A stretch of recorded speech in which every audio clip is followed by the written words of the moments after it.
Have you ever seen anybody quite like Peterson? I mean, he's 34 years old and still productive.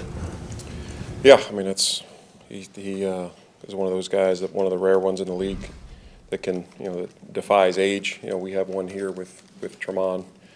Those two guys are at positions where you just don't see them playing that long, especially at running back. With how violent he plays, how physical a runner he is, to see him with this longevity is nothing short of amazing.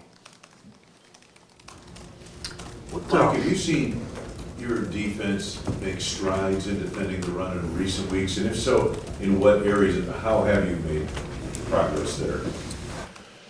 Well, we have, and I think it starts with the communication being on the same page. I think that's important, having an understanding of if we have a stunt on, making sure guys know how that affects them.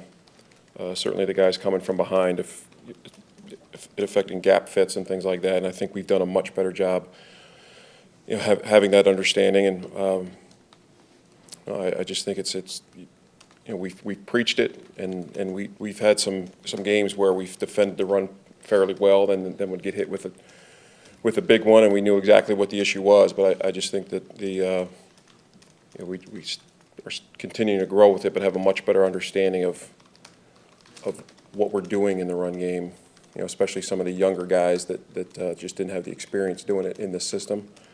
And then this week will be one of our bigger challenges, defending the run. I mean, it's certainly going to be their mentality coming in here. You look at their formula for success the last two games. I mean, I've known Bill Callahan for a long time. I mean, he wants to run the football. So no, it'll certainly be a challenge for us, given what they've put on tape the last 2 weeks.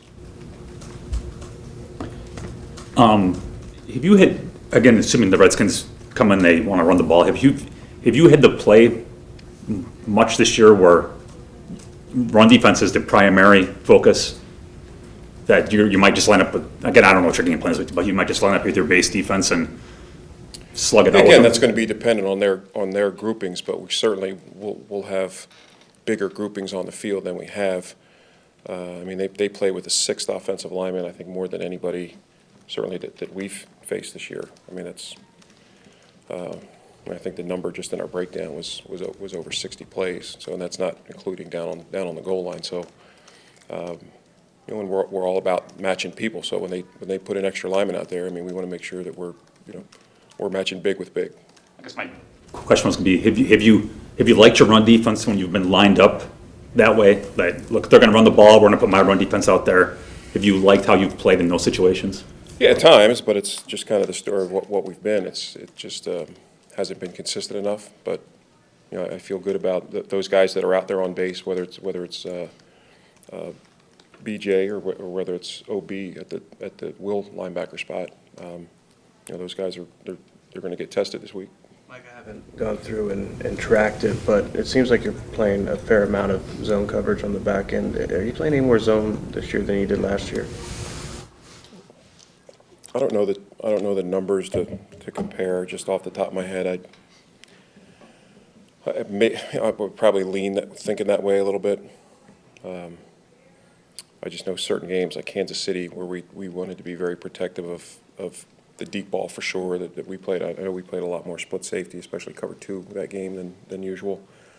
But just I'm not sure that the numbers overall. You've been primarily the man guy in your career, right? I mean, yes and no. I mean, a lot of our zones end up playing. They'll turn into man match type zones. I think if you wanted to look back and say, we're always looking, especially back in the time we were in Baltimore and when I was in New York, that have the ability to play, lock those 2 corners and play 9 against 9 football. But the league has evolved since then, and I think offenses do a better job of attacking single high and the man stuff with the rubs and the crossing route. So I think you have to be smart with how you mix it. I don't think you can be heavy at either end, man or zone. Specifically, when you're in the red zone, what have you done so well pass defense wise? I think you've been 1 or 2 or 3 quarterback rating all year in that situation. I think the way we prepare our guys for it, I mean, the amount of time that we dedicate to it, it's such an important part. Each week that teams are going to move the ball, but when they get down there, that's when we got to be at our best. And we hate being that bend but don't break. But when they do get there, is we have to have a good plan and B, execute it. And I think the guys have firmly grasped what we're doing. They play they have a good sense of what the opponent's trying to do, and obviously it helps us that the amount of field is reduced. And our guys have, like I said, have a good understanding, and they're playing the concepts well. Mike, you say you hate being that bend but don't break, but is that the way the game kind of is? Like, you'd love to obviously be dominant and not give up as much as you have yards-wise, but I mean, when the money's on the table, isn't that like what it really comes down to at this point in this league, or am I wrong? Yeah, of course. Like you said it. I mean, you want to be dominant, but if that's off the table, then certainly you want to make sure that if you're going to choose where you're going to be good, it's going to be keeping teams out of the end zone. And I think that's one thing, given the issues we've had this year, one thing where we have done a good job. So you also don't like it too when you have a number 12 on the other side of the ball, and you don't want to just look at some of the long drives we gave up. We want them back out there. So I mean, as I always say, we play our best defense sitting on the bench. So that's key for us. We got to get off the field. So we have opportunities to do it, and we got to take advantage of it. The issue last week I thought was there were just too many third and shorts that we needed to get them into some third and longer situations. Well, obviously that's most teams, but I just thought there were way too many third and 1 to 5s. I know you said with the zone against Kansas City, it was kind of to protect against the big play, but in the other games, is that correlated to the fact that you guys have given up the explosive play this year? Is it to try to prevent that more on the general scale? Somewhat. I mean, and some of it too is we had some leads and we were being protective. I just think it's each defense you have your own style, and you're always going to start to lean. Once the year gets going, you start to kind of gravitate towards what you feel like you're playing well and what you have the best grasp of. And I do feel like we play man well, but it's just not something that you can live in given what offenses are able to do against it. You look at the league now.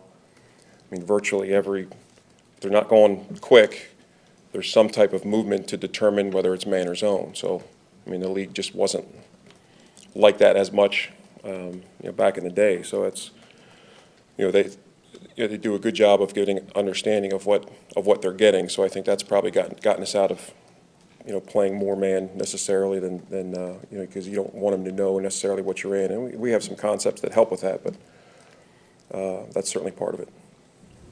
This might come across the wrong way, but I think the casual eye would look at, maybe some of the chunk plays Kevin King has given up this year and say, oh, he's not playing that well. What does your eye say about how he's played this year? I mean, I think it's well documented that, that there are some plays that Kevin would want to have back, and some of them that were on the tape or that would look to the, as to the average person watching it that, hey, that's on him, and it wasn't. No, Kevin's done some real good things for us, has made some big plays, but and he knows it that there's some plays that he needs to make, but I think that's across the board. The problem is when you're at that position, when a mistake is made, it's much more glaring than the 3 technique getting cut out of his gap, or the defensive end getting reached and giving up an explosive run, as opposed to a guy being out there on an island. So we ask a lot of our corners, and it is a difficult task, and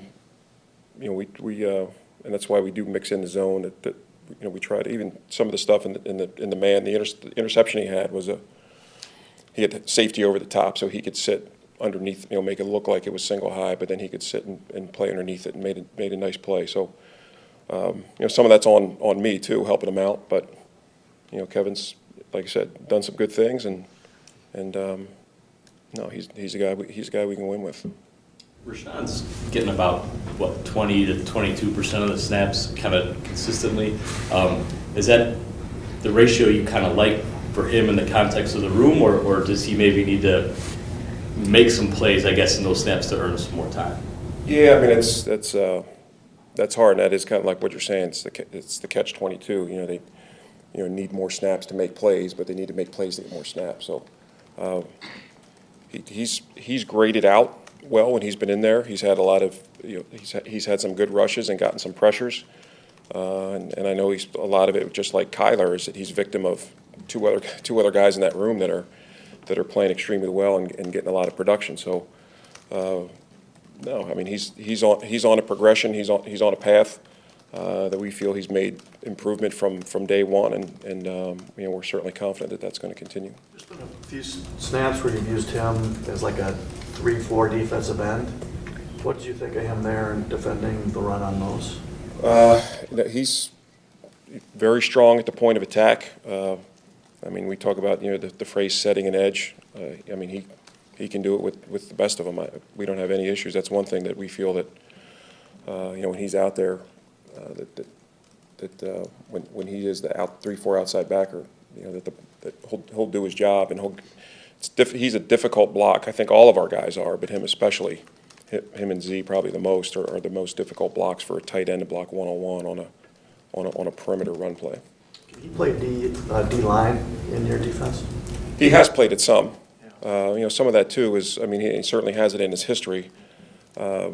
Passing situations likely. I mean, that's tough at his size right now to necessarily kick him down there on early downs. But no, that's what I see his future as being, the ability to bounce.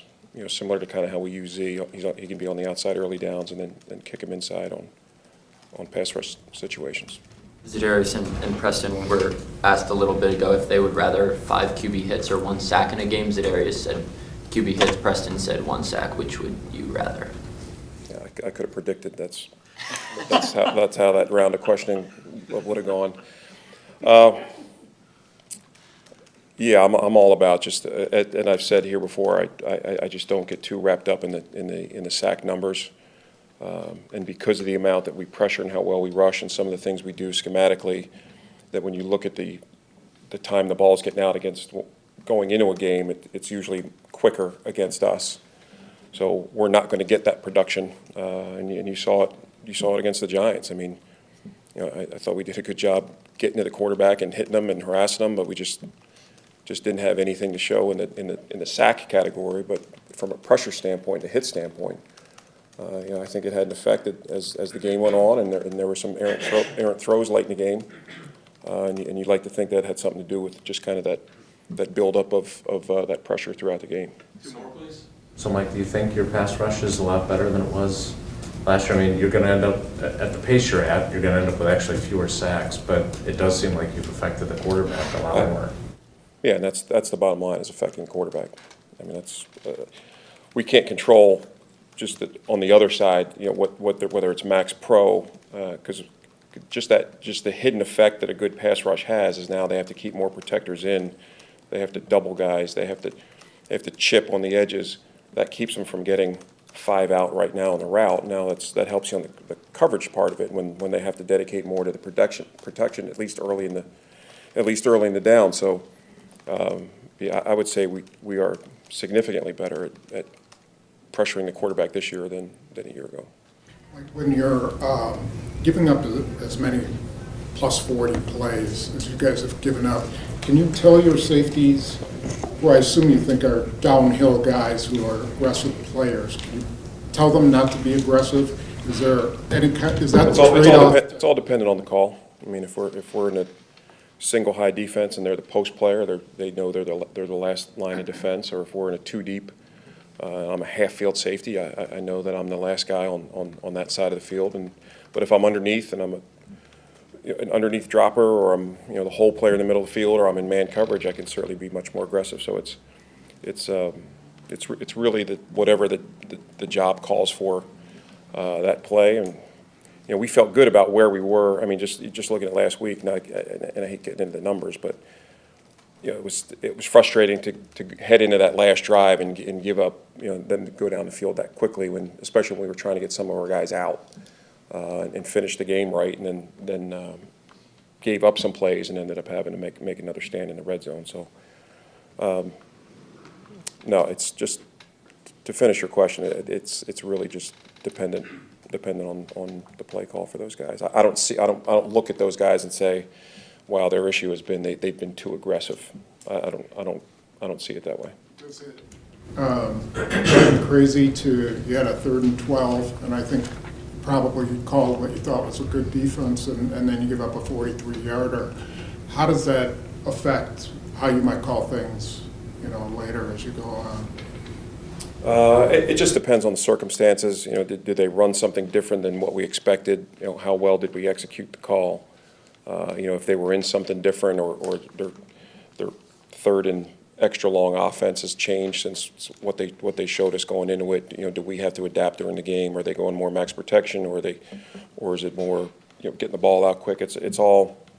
I don't think there's any just one blanket answer to that. It's all going to be dependent on the situation.